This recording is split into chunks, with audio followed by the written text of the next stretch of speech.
আসসালামু আলাইকুম ওয়া রাহমাতুল্লাহ। আমাদের অন্তর্বর্তী সরকারের প্রধান প্রফেসর ডক্টর মোহাম্মদ ইউনূস আগামীকালকে ৪ দিনের সফরে যুক্তরাজ্যে যাচ্ছেন। সেখানে তিনি যুক্তরাজ্যের রাজা প্রিন্স চার্লসের হাত থেকে একটা পুরস্কার নেবেন। এখন খবরে প্রকাশ প্রফেসর ডক্টর মোহাম্মদ ইউনূস লন্ডনে গেলে তার সাথে টিউলিপ সিদ্দিকী দেখা করার জন্য একটা শিডিউল চেয়েছেন। সমাজের নানা অঙ্গন থেকে এটার ব্যাপারে প্রতিবাদ করা হচ্ছে, কেন টিউলিপ সিদ্দিকী বাংলাদেশের পক্ষ থেকে ইন্টারপোলের কাছে অপরাধী ধরার জন্য যে রিকোয়েস্টেড পার্সন তাদের কথা বলা আছে, টিউলিপ সিদ্দিকী তার মধ্যে একজন। এবং অতি সম্প্রতি টিউলিপ সিদ্দিকী যুক্তরাজ্যের সরকারের দুর্নীতির অভিযোগে নানাভাবে অভিযুক্ত আছেন। সুতরাং এমন একজন অভিযুক্ত ব্যক্তির সাথে professor doctor Mohammad Yunus meeting করতে না যাওয়াই ভালো, কারণ এমন একটা অভিযুক্ত ব্যক্তিকে ডক্টর মোহাম্মদ ইউনূস যদি মিটিংয়ের সময় দেন, তার মানে ওই ব্যক্তির অনেক যে খারাপ বা কলঙ্ক সেগুলো কিছুটা তিরোহিত, সেগুলো কিছুটা কমে যাওয়ার একটা সম্ভাবনা আছে।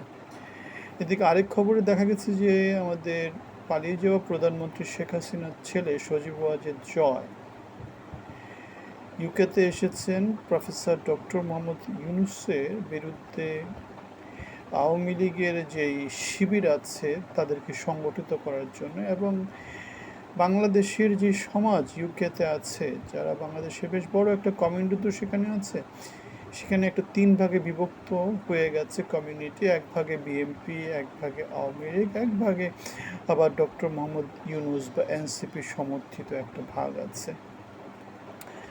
সো আমরা দেখতে পাচ্ছি বাংলাদেশের রাজনীতি কখনো ঐক্যমতে কীভাবে পৌঁছাবে। প্রফেসর ডক্টর মোহাম্মদ ইউনূস আগামী বছরের এপ্রিলে যে নির্বাচনের কথা বলছে, সে নির্বাচনে তিনি নির্বাচনকে কীভাবে নেতৃত্ব দিবেন, যেভাবে বাংলাদেশের সমাজে বিভক্তি দিন দিন প্রকট হচ্ছে, দিন দিন বাড়ছে, সেক্ষেত্রে আমরা যেটা বলেছিলাম যে কোনো পক্ষের দিকে না তাকিয়ে বাংলাদেশের জন্য যেগুলো ভালো সেগুলোতে তার সরকারের পলিসিগুলো প্রণয়ন করতে। আমরা বলেছিলাম সবার সাথে বসতে, আমরা বলেছিলাম কাউকে নিষিদ্ধ না করে বিচারের আওতায় আনতে এবং বিচার কার্য খুব দ্রুত সম্পন্ন করার চেষ্টা করতে, নিরপেক্ষভাবে সম্পন্ন করার চেষ্টা করতে।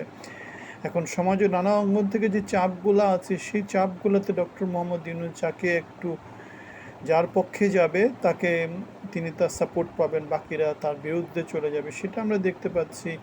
এই যে 3টা ভাগ হয়ে গেল, এখন ভাগটা আরও কতভাবে বিভক্ত হয় আগামী এপ্রিল পর্যন্ত সেটাই এখন দেখার বিষয়। বিএনপির নেতৃস্থানীয় নানা জায়গা থেকে নানা রকম বক্তৃতা আসা শুরু হয়েছে, তার এই যে ডিসেম্বর বাদ দিয়ে এপ্রিল মাসে নির্বাচনের যে ঘোষণা দিয়েছেন সেগুলো দিয়ে। আবার এনসিপির নেতা নাহিদ ইসলামও নানা রকমের সংস্কারের কথা বলছে, জামাত নানা রকমের সংস্কারের কথা বলছে। সুতরাং আমরা দেখতে পাচ্ছি বাংলাদেশের রাজনীতি মসৃণ কোনো পথে উঠার খুব বেশি সম্ভাবনা আছে, সেটা আমাদের এই মুহূর্তে মনে হয় না। এখন আপনারা কি মনে করেন, আমরা যে আলোচনাটা করলাম সে আলোচনাতে কোন জায়গাতে আপনাদের মনে হয়েছে যে আমরা ভুল বলেছি অথবা আমাদের আলোচনা ঠিক হয়নি? আপনাদের ভিন্ন মতগুলো আমাদেরকে কমেন্টে জানাবেন, আমাদের সাথে অংশী হওয়ার চেষ্টা করবেন। ভালো থাকবেন, ধন্যবাদ।